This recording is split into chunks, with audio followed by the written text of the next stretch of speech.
गोपिका जीवनस्मरणं गोविन्द गोविन्द।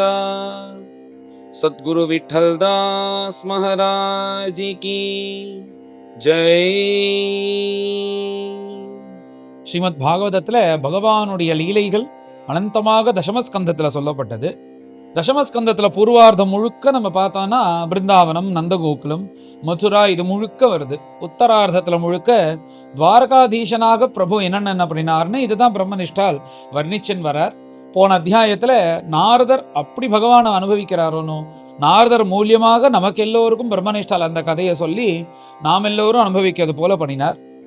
இப்படி பகவான் துவாரகையில் வசிச்சுட்டு இருக்கும்போது இப்போ ராத்திரி சயனிச்சுருவார். கார்த்தால எழுந்துக்கணுமா, எழுந்துக்கும் போது அந்த விடிய கார்த்தால இந்த கோழிகள்லாம் கூவுமோன்னும், இந்த கோழி கத்துற சத்தெல்லாம் கேட்ட உடனே அந்த மகிழ்ச்சிகளுக்கெல்லாம் வருத்தமா இருக்கும், கோபமும் வருதான். இத்தனை நேரம் கிருஷ்ணர் கூட சந்தோஷமா இருந்தோம், அடுத்தது விடிய போறது, விடிய போகும்போது இவர் கிளம்பிடுவாரே, விடிய ஆரம்பிச்சிருத்தே அப்படின்னு சொல்லிட்டு எல்லோரும் வருத்தப்படுறாலாம். அப்படி ஆசையா இருக்கார் ஒவ்வொருத்தர் கூடயும். இந்த பிரதான பட்ட மகிழ்ச்சியா இருக்கக்கூடிய ருக்மிணியோட சேர்ந்துட்டு ஆலிங்கனம் செய்து கொண்டு படுத்துட்டு இருக்கார். விடிய கார்த்தால வருதுன்ன உடனே ருக்மிணிக்கு கொஞ்சம் கோபமும் வருதான். ஐயோ, இந்த விடிய கார்த்தால வருதே, விடிய கார்த்தால வந்தா எல்லாரும் எழுந்துதானே ஆகணும், இந்த கிருஷ்ணர் கூட சந்தோஷமாக இப்படி படுத்துட்டு இருக்கிற இந்த பாக்கியமானது இப்படி போயிட போறதேன்னு சொல்லிட்டு அந்த மேல என்னதான் இருந்தாலும் விவகாரம் பண்ணித்தான் ஆகணும், அதனால இந்த விடிய கார்த்தால வந்துருத்தேன்னு ருக்மிணிக்கு கொஞ்சம் கோபம் வருதான். ஆனா கிருஷ்ணர் எப்பயும் போல காலங்கார்த்தால எழுந்துருவாராம் 4 மணிக்கு. பிரம்மே முகூர்த்தே சோத்தாயன்னு அப்படி எழுந்துட்டு நல்ல ஸ்நானங்கள்லாம் பண்ணி, ஸ்நானம் பண்ணிட்டு வஸ்திரங்கள் எல்லாத்தையும் கட்டிட்டு சந்தியாவந்தனம் பண்றாராம். சந்தியாவந்தனம் பண்ணிட்டு அக்னிஹோத்திரம் பண்றாராம் பிரபு. ஏன்னா இந்த யாதவர்கள் க்ஷத்திரியர்கள்லேருந்து பிரிந்தவர்கள் தானே. ஆனால் க்ஷத்திரியர்களுக்கு வேதமும் உண்டு, சந்தியாவந்தனமும் உண்டு, யாகமும் உண்டு, அக்னிஹோத்திரமும் உண்டு.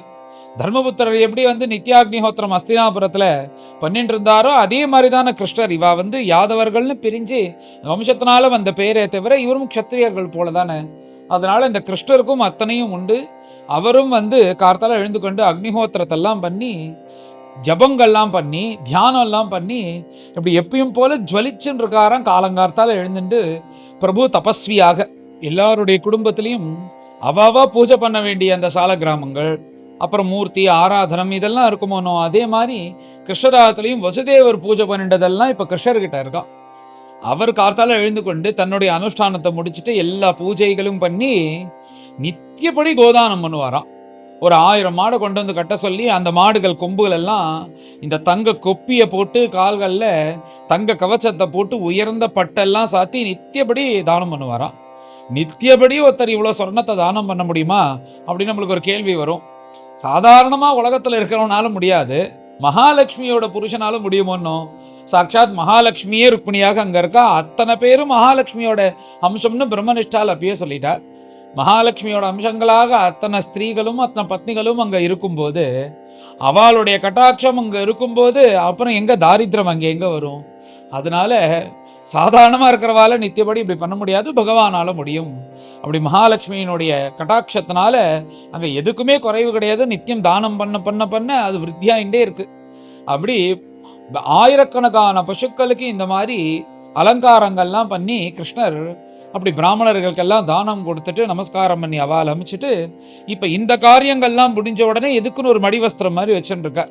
அதை கழட்டிட்டு மேலே விவகாரத்தை பண்ணணும்ல, அதுக்குள்ள அற்புதமான பீதாம்பரத்தை கட்டிண்டு கிளாஸாக தன்னை ட்ரெஸ் பண்ணிட்டு கௌஸ்துபங்கள்லாம் போட்டுட்டு சந்தனத்தை எல்லாத்தையும் பூசிட்டு நெத்திக்கிட்டு தலையை வாரி அழகாக நவ மன்மதனாக கிளம்புவாராம்.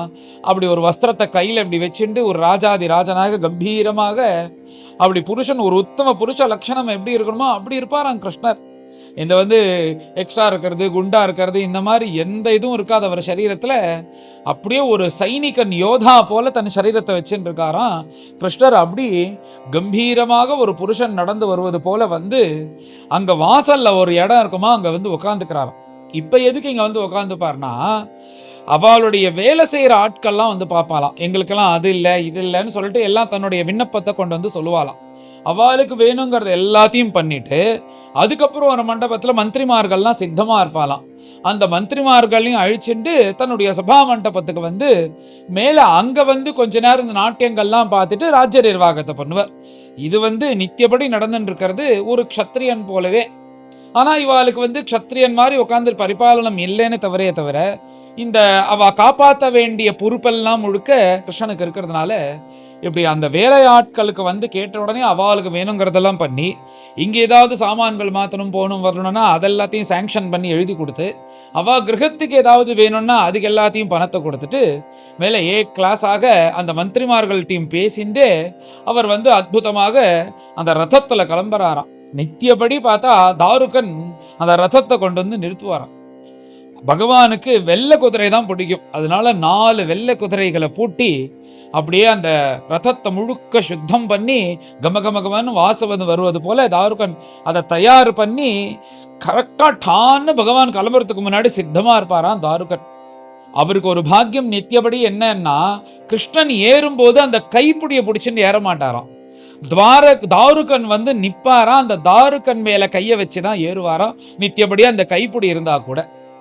அப்படி தாருகன் வந்து கரெக்டா அந்த இடத்துல நின்ன உடனே தாருகன் மேல கையை வச்சு ஏறுவார். ஏறுனே தாருகன் தன்யோஸ்மி அப்படின்னு இந்த ஒரு கைங்கரியத்துக்காக தான் தாருகன் தேர் ஓட்டுறார். எப்பேற்பட்ட பிரபு பகவான் வைகுண்டவாசி, அவருக்கு தேர் ஓட்டக்கூடிய பாக்கியம் பிரத்யட்சமாக கருட பகவான் மேல துவஜத்துல இருக்கார். அப்பேற்பட்ட பிரபு அப்படி ரதத்துல ஏறுறதுக்கு முன்னாடி ஹஸ்தமஸ்த தீட்சை பண்ணுவது போல நித்தியபடி நம்ம சரீரத்தை தொட்டுண்டு ஏறுறாரேன்னு சொல்லிட்டு அந்த பாக்கியத்துக்காக காத்துட்டு இருப்பாராம் தாருகன் நித்தியபடி.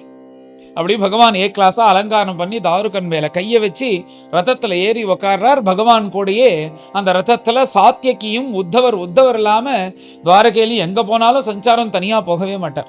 அதனால உத்தவரையும் அந்த சாத்தியக்கி அவரும் ஒரு நண்பர், அவரையும் அழைத்து கொண்டு ரதத்துல அந்த சபா மண்டபத்துக்கு கிருஷ்ணர் கிளம்புறார். இப்படி பகவான் கிளம்புறார் அந்த சபா மண்டபத்துக்கு போகணும் அப்படின்னு. கிளம்பும் போது பார்த்தா அத்தனை மகிழ்ச்சிகளும் வாசல்ல வந்து நின்று கொண்டு கிருஷ்ணனை ஆசையா பாக்குறாளாம். எல்லாருக்கும் சந்தோஷம் கொடுக்கறது போல ஒரு மந்தஹாசத்தோட ஒரு சிரிப்பு சிரிச்ச உடனே சந்தோஷமாயிட்டாலாம். அந்த சிரிப்புக்காக காத்துட்டு இருக்காளாம். அது சிரிக்காம போனா அவருக்கு வருத்தமா இருக்கும். அந்த தேர்ல ஏறிட்டு எல்லாரையும் பார்த்து ஒரு சிரிப்பு சிரிக்கணும். சிரிச்சுட்டு நான் போயிட்டு வரேன்னு கண்ணால சொல்லிட்டு கிளம்பணுமா, அப்படி அதுக்காக காத்துட்டு இருக்காலாம் அத்தனை பேரும் அவ ஆத்து வாசல்ல. இப்படி பகவானும் ஆசையா சிரிச்சுட்டு போயிட்டு வரேன்னு கண்ணார இப்படி இது பண்ணிட்டு கிளம்புறார். எல்லோரும் பரம சந்தோஷத்தோட உள்ள போயிட்டா. மேல உத்தவரோடையும் சாத்தியகையோடையும் இந்த சபா மண்டபத்தை கிளம்புறார். இதெல்லாம் நினைச்சு பார்த்தாலே சந்தோஷமா இருக்கு. அதை வர்ணிக்கிறார் பிரம்மனிஷ்டால், அப்படி ஆனந்தமாக கிருஷ்ணர் இப்படி இருந்தார்னு. இப்படி கிளம்பி வர்றார். அங்க சபா மண்டபத்துக்கு வந்த உடனே அங்க வந்து பகவான் வந்து அந்த சிம்மாசனத்துல உட்காந்துக்கிறார். அதுக்கு அப்போ என்ன ஆகும்னா, அங்கே தினமும் சில ஸ்திரீகள் இருக்கலாம், அவெல்லாம் வந்து வாத்தியங்களை போட்டுக்கொண்டு முதல்ல கொஞ்ச நேரம் ராஜாவை சந்தோஷப்படுத்துவது போல நாட்டியம் ஆடி வாத்தியங்களை வாசிச்சுட்டு பாடிட்டு ஆடுறதுன்றது ஒரு சம்பிரதாயம். அவள் கொஞ்ச நேரம் அதை பண்ணிட்டு ராஜாவுக்கு ஸ்துதி பாடிட்டு கிளம்பிடுவாளாம். அந்த மாதிரி அந்த ஸ்திரீகள்லாம் வந்து முதல்ல இந்த நிருத்தியம்லாம் ஆடி எல்லாரையும் வந்துட்டாலான்னு அந்த சமாதானம் படுத்தி அவளுக்கு மனசை சமநிலை ஆயிடும். இந்த மாதிரி இந்த நாட்டியங்கள்லாம் பார்த்த உடனே அதுக்கப்புறம் தான் மேலே ஆலோசனைகளாக பேச ஆரம்பிப்பா. இப்படி ஒரு சம்பிரதாயமாக அந்த காலத்தில் வச்சுட்டு இருந்தாப்புல இருக்கு. அதனால அந்த ஸ்திரீகள்லாம் நர்த்தனம் ஆடிட்டு அவ வேலை முடிஞ்சோடனே பகவானை ஸ்தோத்திரம் பண்ணிட்டு கிளம்பிட்டா. அங்க வந்தக்கூடிய பிராமணர்கள்லாம் பகவான்னு தெரிஞ்சுட்டு எப்படி பரிபாலனம் பண்றார் பார்த்து பார்த்து ஒவ்வொன்றையும் எல்லாருக்கும் வேணுங்கிறத பண்றாரு. ஒன்றும் காலங்கார்த்தால எழுந்துட்டு தன்னுடைய அனுஷ்டானத்தை பண்ணிட்டு பூஜைகள்லாம் பண்ணி தான தர்மங்கள்லாம் பண்ணி எல்லா ஆராதனங்களும் பண்ணி எழுந்துட்டு இப்ப இங்க வந்து என்ன வேணும் யாருக்கு என்ன வேணும்னு இப்படி பண்ணிட்டு இருக்காரோனோ. இப்படி இருக்கக்கூடிய அந்த பிரபுவை பார்த்து அங்க இருக்கக்கூடிய பிராமணர்களுக்கு பரமபாக்கியம் ஒன்றும் இந்த துவாரகையில வசிக்கிறதுக்கு அவெல்லாம் பகவானை ஸ்தோத்திரம் பண்ணிட்டு இப்படி எல்லோரும் சந்தோஷமாக அந்த சபையில இருந்துட்டு இருக்கா. மேல ராஜ்ய நிர்வாகம் என்ன நடக்கிறதுன்னு இதை பத்தி பேசலாம் அப்படின்னு ஆரம்பிக்கும் போது அங்கேருந்து ஒரு 4 சைனிகர்கள் வாசல்ல காவலாளிகள் என்ன பண்றான்னா, அந்த துவாரகை சேர்ந்தவர் இல்ல, அவர் பார்த்தா ஏதோ ஒரு நல்ல வீரன் போல இருக்கார், ஏதோ தூதன் போல தெரியறது. இவன் இங்க சேர்ந்தவர்கள்ல உங்களை வந்து உடனடியாக பார்க்கணும் அப்படின்னு சொல்லிட்டு ரொம்ப நேரமா துடிச்சுட்டு இருக்கான் வெளியில. நான் கிருஷ்ணன் வந்த உடனே சொல்றேன்னு சொன்னேன். இப்ப நீங்க வந்ததை தெரிந்து கொண்டு இவனை வந்து ஐஷன் வந்திருக்கோம், இந்த தூதனை, இவர் எதுக்கு வந்திருக்காருன்னு தெரியலன்னு சொல்லிட்டு கிருஷ்ணன் முன்னாடி கொண்டு வந்து அந்த சைனிகர்கள் நிறுத்துறார்கள். ரொம்ப நேரமா உங்களுக்காக காத்துட்டு இருக்காருன்னு சொல்லி உடனே பகவான் அந்த தூதன் போல வந்துக்கிறவரை பார்த்து பதட்டப்படாதன்னு சொல்லி அவரை ஆஸ்வாசப்படுத்தி, பரவாயில்ல இவர்னால நம்மளுக்கு ஆபத்து இல்லை, இவர் பேசட்டும் அப்படின்றது போல பகவான் ஆக்ஞாபிச்ச உடனே மேல அந்த தூதன் போல வந்தவர் அவர் ராஜா மாதிரி தான் இருக்கார். அவர் பேசுறார். என்ன பேச சொல்றாருன்னா, மேல இந்த ஜராசந்தன் இருக்கானே, அவன் பண்ணக்கூடிய அராஜகம் தாங்க முடியல. அவன் என்ன பண்றான்னா, அவனுக்கு 10,000 யானை பலம் இருக்கிறதுனால எல்லாரையும் சண்டைக்கு கூப்பிடுறான். அப்படி யாரும் சண்டைக்கு வரல, ஜெயிக்க முடியல அப்படின்ன உடனே அவன் சொன்ன பேச்சை கேட்கணுன்றான். யாரெல்லாம் சொன்ன பேச்சை கேட்கலையோ, யாரெல்லாம் தோத்து போயிட்டாலோ அவளை எல்லாரையும் அழைச்சிட்டு ஒரு மலைக்கு மேல ஒரு குகை இருக்கு. ஒரு அடிமை போல அவளை அழிச்சின்னு போய் சைனிகர்களை விட்டு அந்த குகைக்குள்ள அடைச்சி வச்சு அன்ன ஆகாரம் போடாதபடிக்கு இப்படி பந்தீக்களாக வச்சு எல்லோரையும் ஹிம்சை பண்ணிட்டு இருக்கான். அந்த ஹிம்சை பண்றதுனால அவனுக்கு ஒரு சந்தோஷம். இந்த மாதிரி ஒருத்தர் 2 பேர் இல்லை கிருஷ்ணா, 20,000 ராஜாக்கள், அந்த ராஜன் சேர்ந்தவர்கள், ராஜ குடும்பத்தை சேர்ந்தவர்கள், யுவகுமாரர்கள் எல்லாரையும் பந்தியாக பண்ணி ஒரு அடிமை போல, ஒரு தாசன் போல அவளை தரன்னு இழுத்துன்னு போய் அவன் ராஜ்யத்து பக்கத்துல ஒரு மலை, அந்த குகத்துல அந்த குகையில இவாளை வைக்கிறதுக்காக ஒரு இடம் தயார் பண்ணி அந்த குகைக்குள்ள அடைச்சு என்ன ஆகாரம் போடாதபடிக்கு ஹிம்சை பண்ணிட்டு இப்படிலாம் பண்ணிட்டு இருக்கான். அதுல நான் ஒருத்தன் எப்படியோ தப்பித்து கொண்டு உங்களை பார்த்து உங்கள்கிட்ட விஷயம் சொல்லணுன்றதுக்காக நான் இங்க வந்திருக்கேன். அந்த ராஜாக்கள்லாம் உங்களை சரணடைகிறா அப்படின்னு சொல்லிட்டு அவளோட அபிப்பிராயமாக இங்க வந்திருக்கிற இந்த தூதன் கிருஷ்ணரை பார்த்து இன்னும் கூட சில வார்த்தைகள் சொல்றார். ஹே பிரபோ, நீங்க யாரு தெரியுமா? வைகுண்டவாசின்னு எங்களுக்கு தெரியும். எங்களை காப்பாத்துறதுக்காக தான் வந்துட்டு இருக்கேன். நாங்கெல்லாம் இந்த ஜரண மரண பிரவாகத்துல மாட்டின்று திண்டாடின்னு இருக்கோம். எங்களை எப்படியாவது உத்தாரணம் பண்ணணும். நீர் இந்த பூலோகத்தில் அவதாரம் பண்ணதே எதுக்காக? லோகக்ஷேமார்த்தம். இந்த துஷ்டர்கள்லாம் கொஞ்சம் கூட மிச்சம் வைக்காத அவனை எல்லாரையும் சம்ஹாரம் பண்றதுக்காக தானே பிறந்திருக்கேள். அப்படி பிறந்த நீங்கள் இந்த மாதிரி அசத்துக்கள்லாம் இங்க சுத்தின்னு இருக்கான். இவனை மிச்சம் வைக்காம இவனுடைய கணக்கை நீங்க சீக்கிரத்தை முடிக்கணும். அப்பதான் எங்களை மாதிரி உள்ள ராஜாக்கள்லாம் சௌக்கியமாக இருக்க முடியும் பிரபு. எங்களுக்கு இந்த ஜரண மரண பிரவாகத்துல சம்சார சாகரத்துல மாட்டின்னு இருக்கிற எங்களுக்கு நீங்க தானே, உங்களை தானே சரணாகதி பண்ண முடியும். அப்படி சரணாகதி பண்றவர்களை காப்பாத்துறதுக்காக தானே நீங்க வந்திருக்கேள். அப்பேற்பட்ட பிரபுவா இருக்கக்கூடிய உங்களுக்கு நமஸ்காரம். இந்த கஷ்டத்திலேருந்து எங்களை காப்பாற்றணும்னு இந்த ராஜாக்கள் சொல்வது போல இந்த தூதனா கூடிய இவர் சொல்லிண்டே வரார். இது எல்லாத்தையும் தாண்டி வாழ முடியும். ஆனா இந்த அஜ்ஞானத்துல உழண்டு இருக்கும் நாங்களும், எங்களுக்கு பூர்ண ஞானம் வரல, அடிச்சா வலிக்கிறதே, அந்த நிலையில தான் நாங்க இருக்கோம். நாங்க பத்னி புத்திராதிகளோட சௌக்கியமா இருக்கணும் தான் நினைக்கிறோம். இன்னும் ஞானம் வரல எங்களுக்கு. ஆகையினால இந்த ஜராசந்தன் மூலியமாக நாங்க கஷ்டப்பட்டு இருக்கோம். இந்த மகாபாபி 10,000 யானை, அந்த யானைக்கு என்ன சக்தி இருக்கோ அந்த சக்தியை வச்சுன்னு எங்களை எல்லாரும் ஹிம்சை பண்றான். அவன்கிட்ட நீங்க காப்பாற்றணும் பிரபு இப்படின்னு சொல்லி, அதுக்கு மேல அவன் என்ன சொல்றான் அப்படின்னா, அந்த கிருஷ்ணன் பலராமன்லாம் இருக்காளே, அவ என்னை விட மட்டமானவர்கள், ஏன்னா என் கூட தோத்து போயிட்டான் இப்படி சொல்லிட்டு சுத்தின்னு இருக்கானா. இன்னும் ஜராசந்தன் என்ன சொல்றானா, என் கூட நானும் சண்டை போடுறதுக்காக வந்தேன். 17 தடவை நானும் தோத்துட்டேன். ஆனா 18வது தடவை நான் ஜெயிச்சிட்டேன். இனிமே அவளால என்னை ஜெயிக்க முடியாது. நான் தான் ராஜாதிராஜன், நான் உங்களை எல்லாரும் இப்படி ஹிம்சப்படுத்துவேன்னு இப்படிலாம் வேறி சொல்லிட்டு எல்லாரையும் அழைச்சின்னு போய் அந்த குகையில வச்சுன்னு ஹிம்சை பண்ணிட்டு இருக்கான் இந்த ஜராசந்தன். நீங்களும் லோகக்ஷேமார்த்தம் இந்த எல்லா அசத்துகளையும் நிசேஷமாக அழிக்கணும் தான் அவதாரம் பண்ணியிருக்கேன். இந்த பாபியோட கதையை சீக்கிரம் முடிக்கணும் நீங்க, அப்பதான் எல்லோரும் நிம்மதியா இருக்க முடியும் அப்படின்னு சொல்லிட்டு இந்த மாதிரி பலவாறு இந்த ராஜாக்கள்லாம் தன்னுடைய மனசுல இருக்கிறத இந்த தூதன் மூலியமாக சொல்லி அனுப்பிச்ச உடனே, பிரபு இப்படிலாம் அவர்கள் சொல்றார்கள், பாவம் எல்லோரும் ரொம்ப கஷ்டப்பட்டு இருக்கா, நீங்க உடனேயே இந்த கஷ்டப்படுற ராஜாக்கள் எல்லாரையும் காப்பாற்றணும். உங்ககிட்ட இது எப்படியாவது தெரிவிக்கணும்னு நான் வரேன். எனக்கு உங்ககிட்ட சொல்றதுக்கே பயம். ஏன்னா நடுப்புற ஏதாவது பண்ணி என்னையும் சம்ஹாரம் பண்ணிட்டானா என்ன பண்றதுன்னு எப்படியோ துவாரகை சேர்ந்து உங்ககிட்ட இந்த விஷயத்தை தெரிவிச்சுட்டேன். இனிமே கவலை இல்லை, நீங்க பார்த்துருவேல். எப்படியாவது இந்த ராஜாக்கள் எல்லாரையும் காப்பாற்றணும், இந்த ஜராசந்தனுடைய கணக்கை முடிக்கணும் அப்படின்றது போல இந்த தூதன் சொன்ன உடனே அப்படியே ஆகட்டும், உடனே பண்ணிடுவோம்னு சொல்லிட்டு பகவான் அபயத்தை கொடுக்குற. பார்த்தா அங்க நாரதர் வர. நாரதர் வந்த உடனே இந்த நாரதரை அர்க்கியபாத்திய ஆச்சமனியங்கள்லாம் கொடுத்து கூப்பிட்டு உபச்சரித்து எல்லாரும் நாரதரை கொண்டாடுறார்களாம். அப்பேற்பட்ட மகான், எல்லா விஷயம் தெரிஞ்சவர், திருலோக சஞ்சாரி, இப்படி இருக்கக்கூடிய ஞானியா இருக்கக்கூடிய நாரதரை எல்லோரும் கொண்டாடி நாரதருக்கு ஒரு உயர்ந்ததான ஒரு ஆசனத்தில் உட்காத்தி வைக்கிறார்கள்.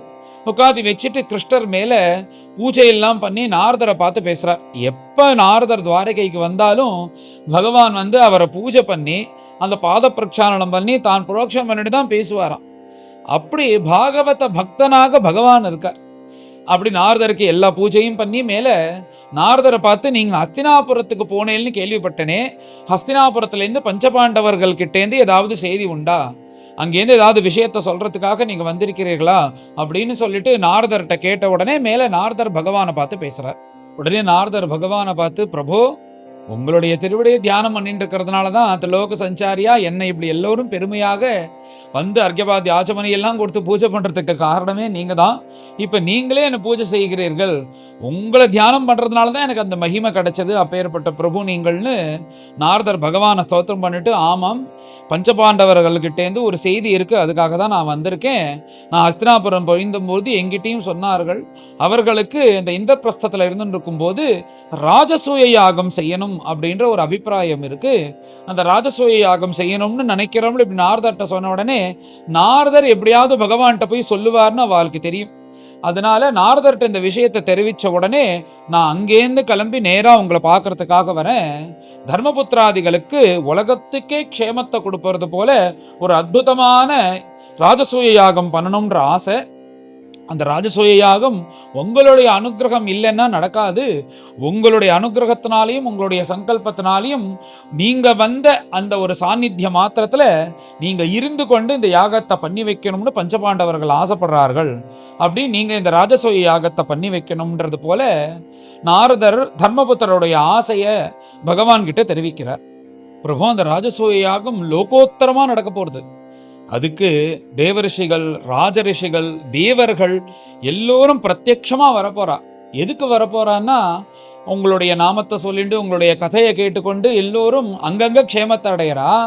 அப்பேற்பட்ட க்ஷேமத்தை உங்களுடைய நாமத்தை சொன்ன மாத்திரம் அடைகிறவர்களுக்கு உங்களையும் பார்த்து தரிசனம் பண்ணி உங்க சரீரத்தையும் பார்க்குற பாக்கியம் இந்த கிருஷ்ணாவதாரம் பண்ணணும் போது தானே கிடைக்கும்.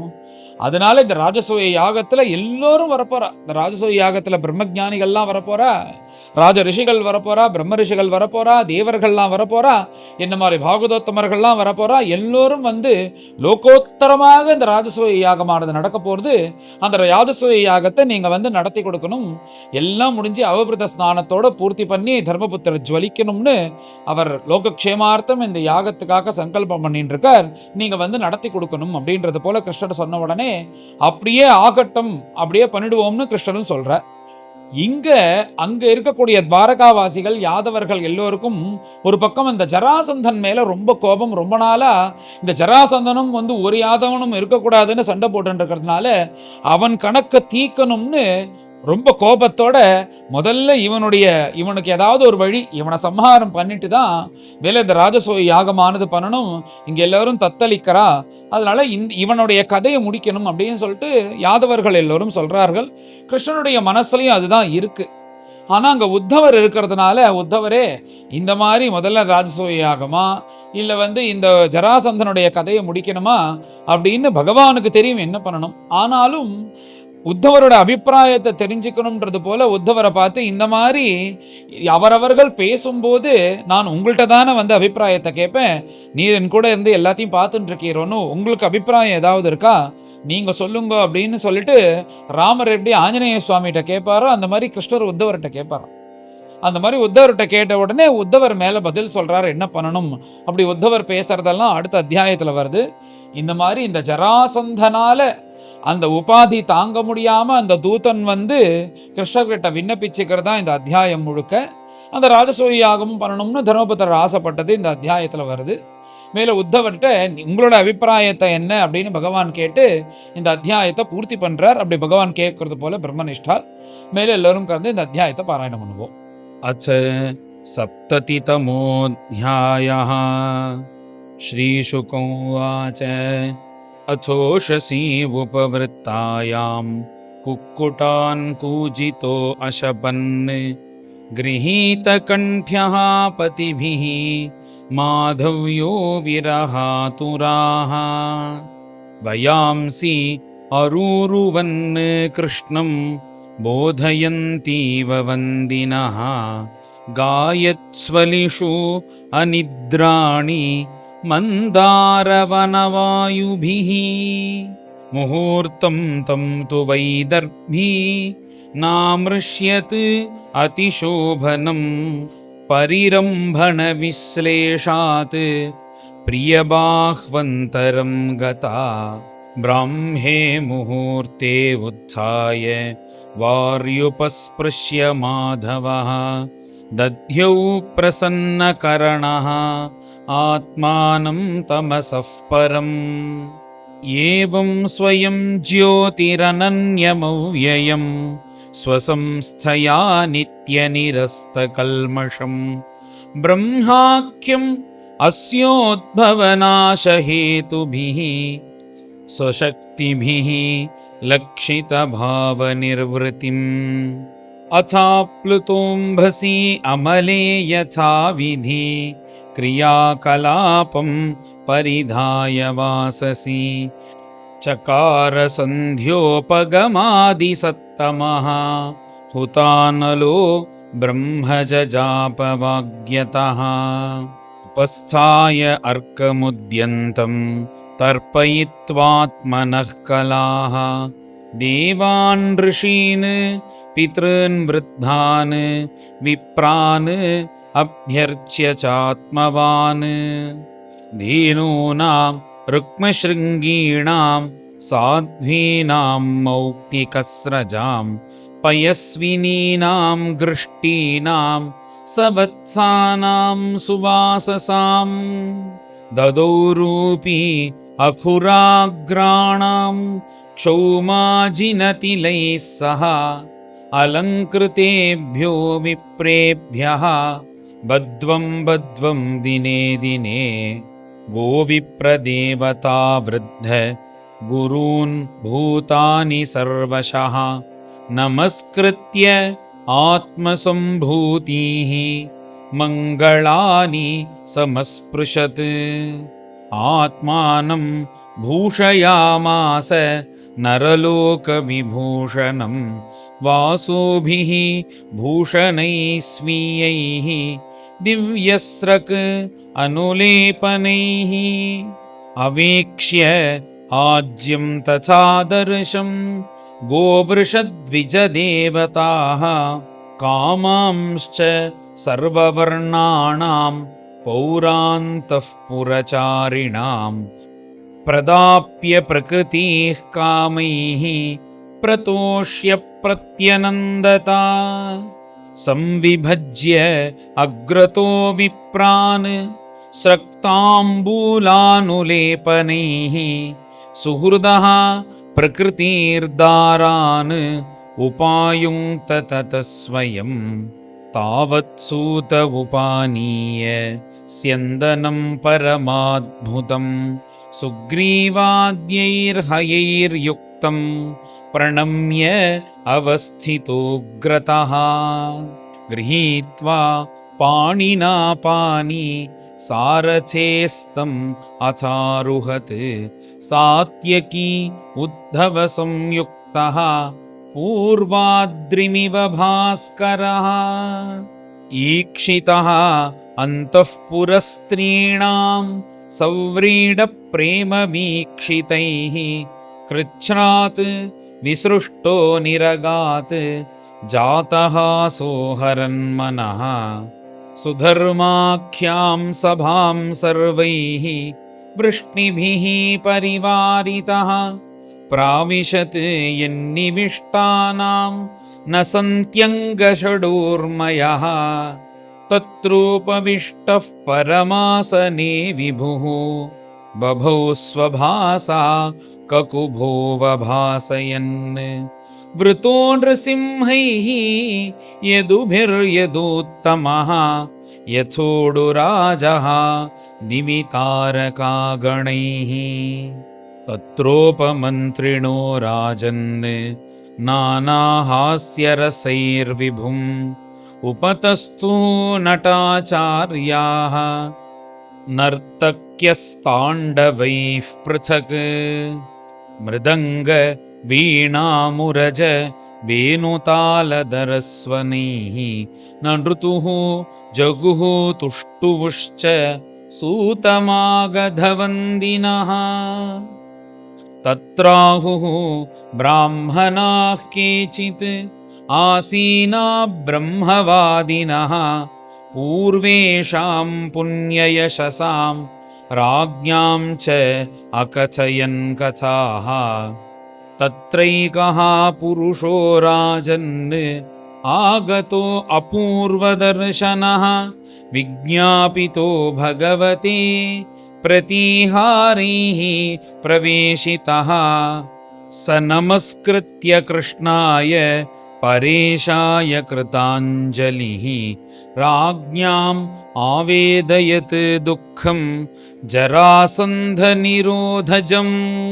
ये च दिग्विजये तस्य सन्नतिं नययुर्नृपाः प्रसह्यरुद्धाः तेनासन् अयुते द्वे गिरिव्रजे कृष्ण कृष्ण अप्रमेयात्मन् प्रपन्नभयभञ्जना वयं त्वां शरणं यामः भवभीताः पृथग्धियः लोको विकर्मनिरतः कुशले प्रमत्तः कर्मण्ययं त्वदुदिते भवदर्चने स्वे यस्तावदस्य बलवान् इह जीविताशां सद्यश्चिनत्ति अनिमिषाय नमोऽस्तु तस्मै लोके भवान् जगदिनः कलयावतीर्णः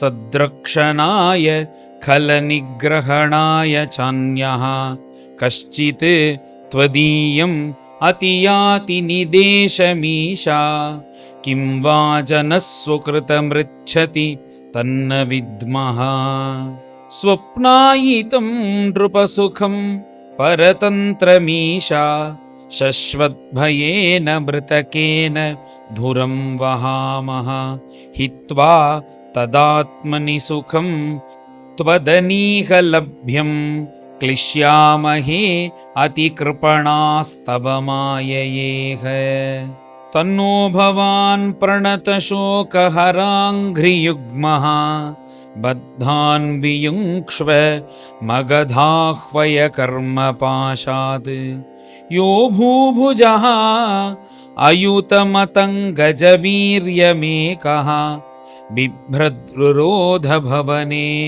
मृगराडिवावीः यो वै त्वया द्विनवकृत्व उदात्तचक्र भग्नो मृधे खलु भवन्तमनन्तवीर्यम् जित्वा नृलोकचरितं सकृदूढदर्पः युष्मत्प्रजारुजति नोजित तद्विधेहि दूतौवाच इति मागधसंवृद्धाः भवद्दर्शनकाङ्क्षिणः प्रपन्नाः पादमूलं ते दीनानां संविधीयताम् श्रीशुकोवाच राजदूते ब्रुवत्येवं देवर्षिः परमद्युतिः बिभ्रत् पिङ्गजटाभारं प्रादुरासीद्यथारविः तं दृष्ट्वा भगवान् कृष्णः सर्वलोकेश्वरेश्वरः ववन्दवुत्थितः शीर्ष्णा ससभ्यः सानुगोमुदा सभाजयित्वा विधिवत् कृतासनपरिग्रहं बभाषे सूनृतैर्वाक्यैः श्रद्धया तर्पयन् मुनिम् अपि स्वित् अद्य लोकानां त्रयाणाम् अकुतो भयं ननु भूयान् भगवतः लोकान् पर्यटतो गुणः न हि ते अविदितं किञ्चित् लोकेष्वीश्वरकर्तृषु अथ पृच्छामहे युष्मान् पाण्डवानां चिकीर्षितम् श्रीनारदोवाच दृष्टा मया ते बहुशो दुरत्ययाः माया विभो विश्वसृजश्च मायिनः भूतेषु भूमन् चरतस्वशक्तिभिः वह्नेः अविच्छन्नरुचो न मेद्भुतम् तवेहितं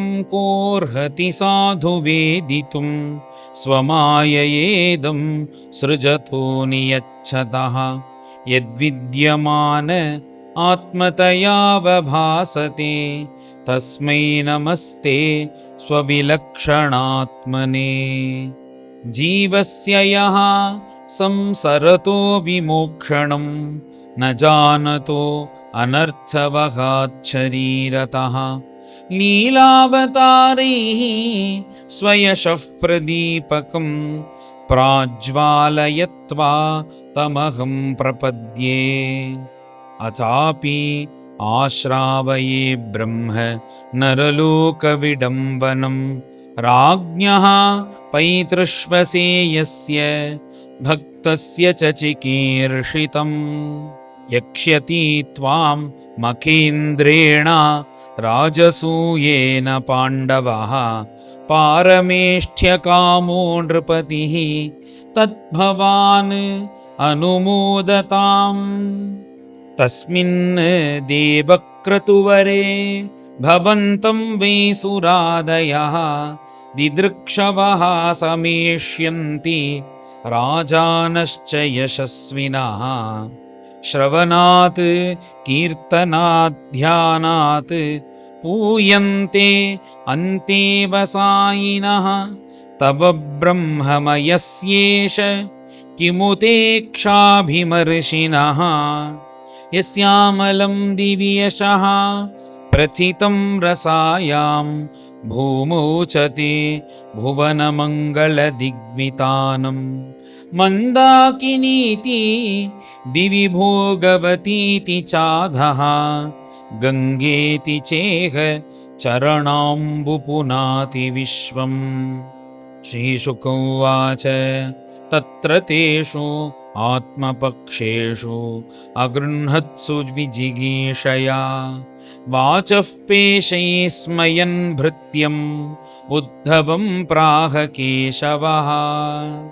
भगवानुवाच त्वं हि नः परमं चक्षुः सुहन्मात्रार्थतत्त्ववित् तथात्र ब्रूहि अनुष्ठेयं श्रद्दद्मः करवाम तत्।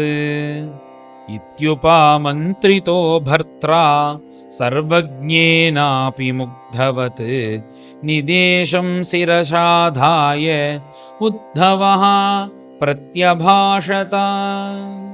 श्रीहरये नमः। श्रीहरये नमः। इति श्रीमद्भागवते महापुराणे पारमहंस्यां संहितायां दशमस्कन्धे उत्तरार्धे भगवद्ध्यानविचारे सप्ततितमोऽध्यायः। गोपिका जीवनस्मरणं गोविन्द गोविन्द। सद्गुरु विठ्ठलदास महाराज की जय।